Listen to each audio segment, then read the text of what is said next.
Bonsoir les amis, j'espère que vous allez tous très bien. La Juventus qui part avec une victoire extrêmement importante du côté de Lecce pour le compte de la 12e journée de Serie A.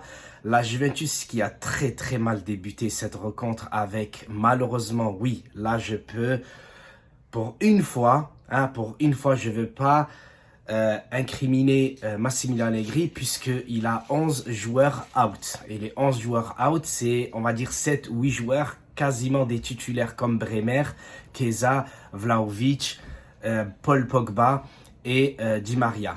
Ce soir, la Juventus devait impérativement gagner pour ne pas être dépassé par les premiers du classement. On sait très bien que le Napoli a gagné 4-0, les amis. Franchement, c'est une équipe, c'est une machine. Franchement, c'est une équipe. Voilà, c'est une équipe. C'est tout le contraire de ce qui est la Juventus actuellement. Donc, il y a 10 points d'écart entre le premier et la Juventus. Heureusement que la Juventus a gagné, mais les amis, le match était horrible dans cette première mi-temps où Meriti méritait quasiment le carton rouge puisqu'il a taclé un joueur de Lecce par derrière avec ses deux pieds, c'est-à-dire il y en avait un qui l'a crocheté et l'autre il lui a mis un coup dans les mollets. Heureusement que l'arbitre a beaucoup laissé passer parce que juste après c'est Cuadrado qui méritait peut-être aussi un rouge, hein, qui sait. Et on avait une équipe très jeune sur le terrain. Heureusement, c'est Fagioli qui nous a libérés dans cette deuxième mi-temps. La deuxième mi-temps, elle a été nettement meilleure que la première. On sait que, pour une fois aussi, dans ce match, la Juventus a quasiment dominé dans tous les domaines, que ce soit la possession, les passes, les occasions, le but. Et peut-être pas en corner, mais la Juventus a largement dominé Lecce dans cette deuxième mi-temps. Heureusement que la Juventus gagne puisque l'Inter joue tout à l'heure face à la Sampdoria. On sait qu'il y a devant la Roma, il y a franchement que des bonnes équipes. Qu'est-ce que je peux ajouter d'autre si ce n'est que beaucoup de blessés, les amis. Ce n'est pas normal. Ce n'est pas normal qu'on a autant de blessés. On a une autre équipe, voilà, quasiment une autre équipe qui est toute absente. Et ça, ce n'est vraiment très mal pour nous.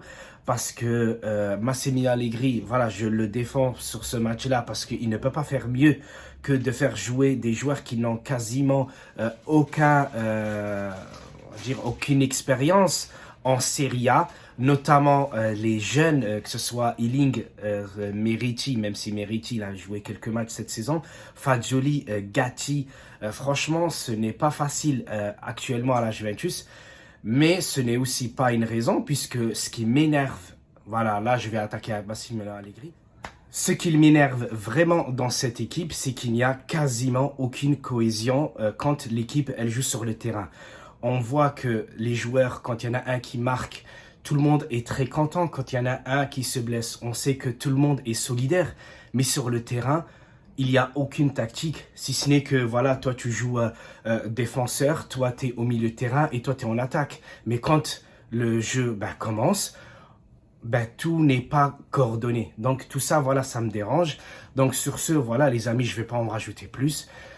J'espère que la Juventus va faire beaucoup mieux face au PSG et j'espère aussi qu'elle va faire une excellente aussi prestation face à l'Inter parce que c'est aussi notre ennemi juré en Serie A et qui sait, la Juventus pourrait faire quelque chose de bien dans le futur. Sur ce les amis, Forza Juve, j'espère que j'ai tout dit ou presque. Ciao ciao.